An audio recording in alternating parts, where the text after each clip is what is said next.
Assalamualaikum warahmatullahi wabarakatuh. Apa kabar adik-adik? Alhamdulillah kalau baik. Pada pertemuan kali ini, Bapak nggak sendiri nih. Bapak ditemenin sama teman Bapak. Namanya Darsi. Darsi. Oke, sebelum memulai pembelajaran, lebih baik kita ngapain dulu? Tidur? Kok tidur? Bukan. Apa coba? Makan. Masa makan sih? Bukan, harusnya sebelum belajar kita harus baca doa terlebih dahulu. Oke, untuk ketua kelas silakan dipimpin untuk membaca doa.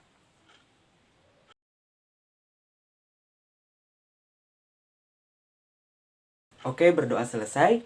Selanjutnya Bapak mau ngabsen nih. Jadi, nanti kalau Bapak sebutin nama, kalian bilang hadir. Bisa dipahami? Oke.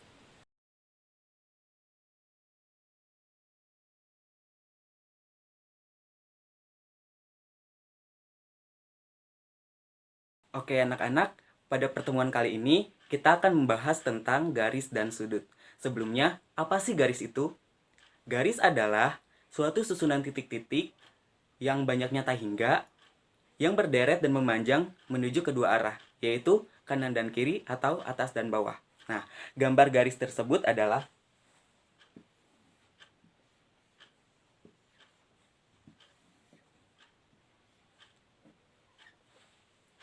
Nah, ini merupakan contoh gambar dari garis yang memanjang ke arah kanan dan kiri atau atas dan bawah.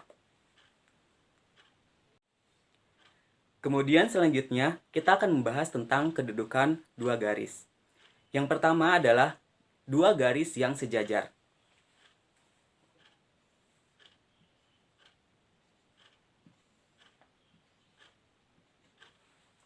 Dua garis dikatakan sejajar apabila terletak pada satu bidang dan jika diperpanjang keduanya tidak akan bertemu atau berpotongan. Yang kedua adalah garis yang berpotongan. Dua garis dikatakan berpotongan apabila terletak pada satu bidang dan jika diperpanjang maka mereka akan saling berpotongan. Contohnya seperti ini.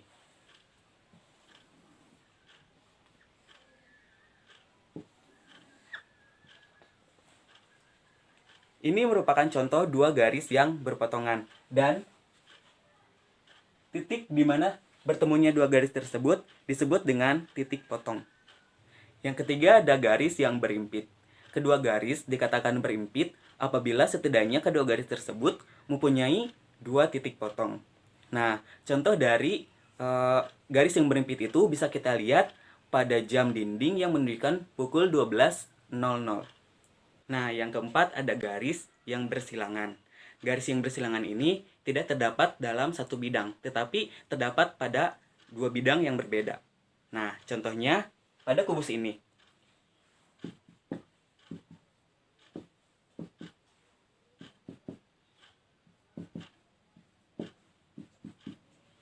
Nah, garis dari A ke D dan dari H ke E salah.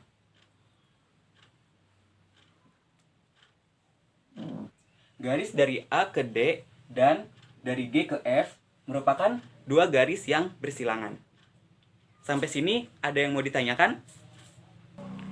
Oke, jika tidak ada, kita lanjut ke materi sudut.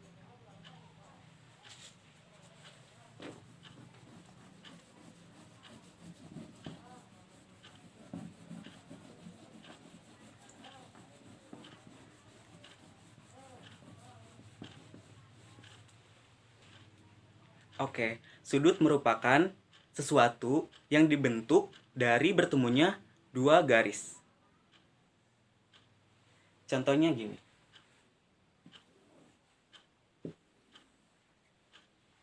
Nah, ini merupakan dua garis yang bertemu dan membentuk satu buah sudut. Sudut dilambangkan dengan lambang seperti ini. Selanjutnya ada bagian-bagian dari sudut. Yang pertama ada titik sudut.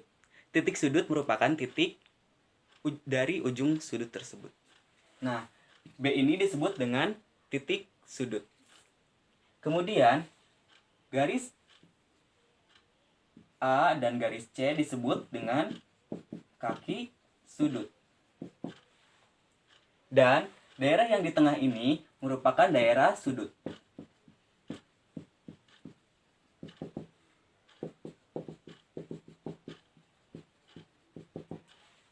Nah, sampai sini ada yang mau ditanyakan? Oke, jika tidak ada yang ditanyakan, kita lanjut ke jenis-jenis sudut. Yang pertama ada sudut siku-siku. Sudut siku-siku yaitu sudut yang besarnya 90 derajat dan sudutnya membentuk sudut yang tegak lurus. Gambarnya seperti ini.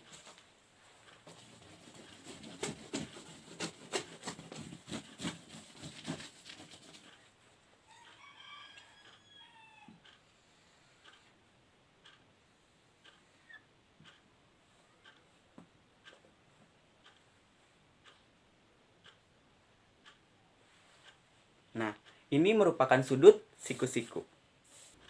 Yang kedua ada sudut lancip. Sudut lancip adalah sudut yang besarnya antara 0 derajat sampai 90 derajat. Gambar dari sudut lancip adalah seperti ini.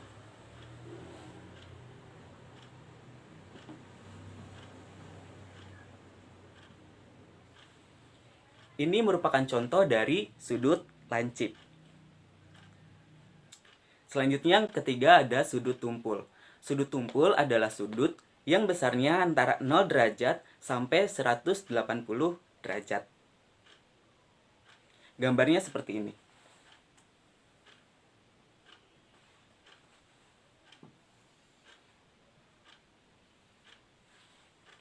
Nah, ini merupakan salah satu contoh dari sudut tumpul. Selanjutnya ada sudut lurus. Sudut lurus adalah sudut yang besarnya 180 derajat. Gambarnya seperti ini.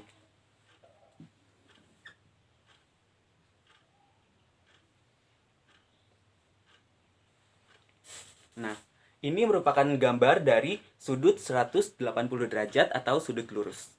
Sampai sini ada yang mau ditanyakan? Jika tidak ada, kita lanjut ke materi selanjutnya, yaitu hubungan antar sudut. Yang pertama, ada sudut berpelurus. Sudut berpelurus adalah sudut yang jika dijumlahkan, maka hasilnya 180 derajat. Contohnya seperti ini.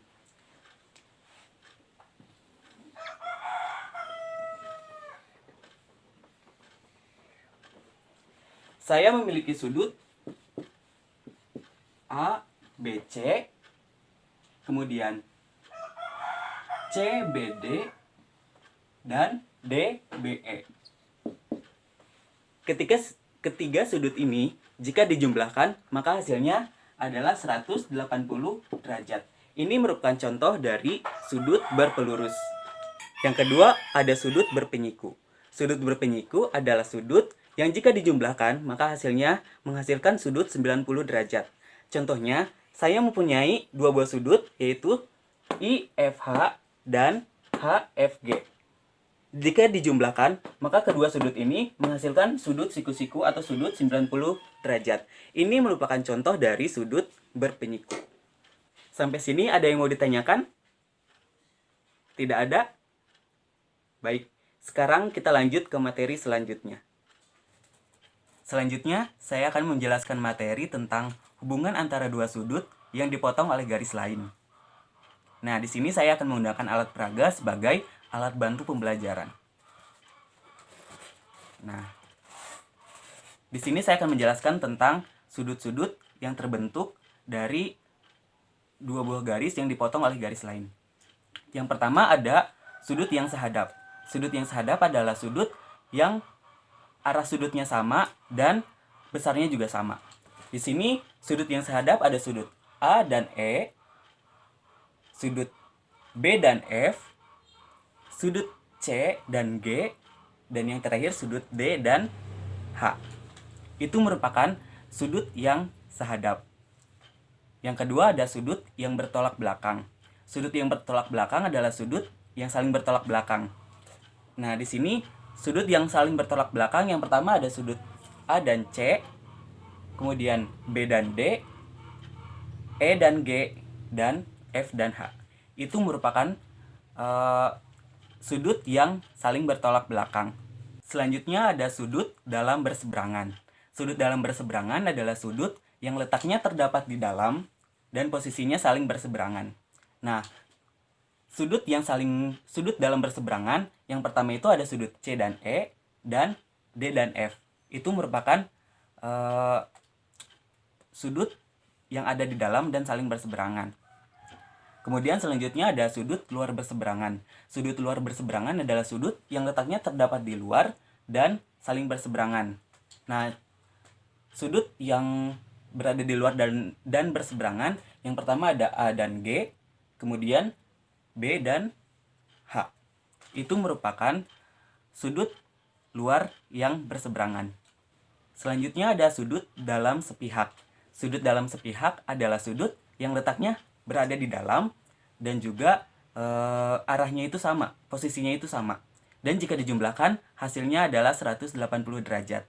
Nah, sudut dalam sepihak ini yang pertama ada sudut E dan D, kemudian C dan F. Jika D dan E dijumlahkan, maka hasilnya 180 derajat. Begitu pula dengan C dan F, jika dijumlahkan hasilnya 180 derajat. Selanjutnya ada sudut luar sepihak. Sudut luar sepihak adalah sudut yang letaknya berada di luar dan posisinya itu sama. Dan jika dijumlahkan hasilnya 180 derajat. Nah, sudut luar sepihak ini yang pertama ada sudut A dan H, dan yang kedua ada sudut B dan G. Jika dijumlahkan maka hasilnya itu sudut A dan sudut H itu hasilnya 180 derajat, dan sudut B dan G jika dijumlahkan hasilnya 180 derajat. Sampai sini ada yang mau ditanyakan? Ya, barangkali dari siswa ada yang ingin maju ke depan dan mencoba menjelaskan kepada teman-temannya tentang sudut sehadap, sudut bertolak belakang, sudut dalam sepihak, dan lain-lainnya. Silakan.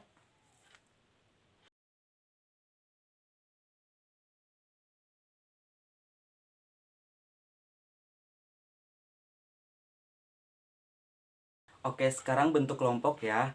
Nanti berhitung dari angka 1 sampai 4. Nanti yang dapat nomor 1 berarti itu kebagian kelompok 1. Yang dapat nomor 2 berarti kebagian kelompok 2 dan seterusnya. Bisa dipahami? Oke.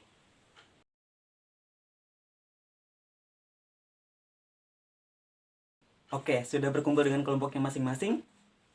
Jika sudah, perwakilan dari setiap kelompok silakan maju ke depan untuk mengambil soal latihan.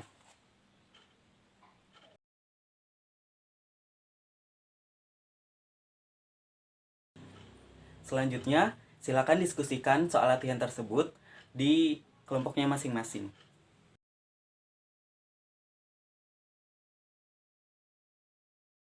Sudah selesai semua? Jika sudah selesai, silakan perwakilan dari kelompoknya maju ke depan dan presentasikan apa yang sudah didiskusikan di kelompoknya tadi.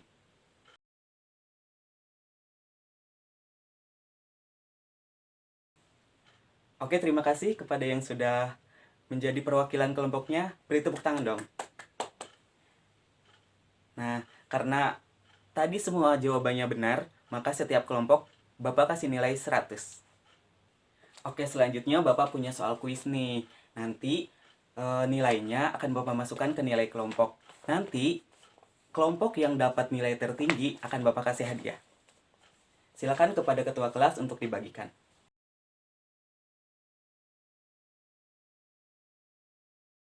Sudah selesai semua kuisnya? Oke, jika sudah selesai, silakan kumpulkan di kelompoknya masing-masing dan tukar dengan kelompok lain untuk dikoreksi.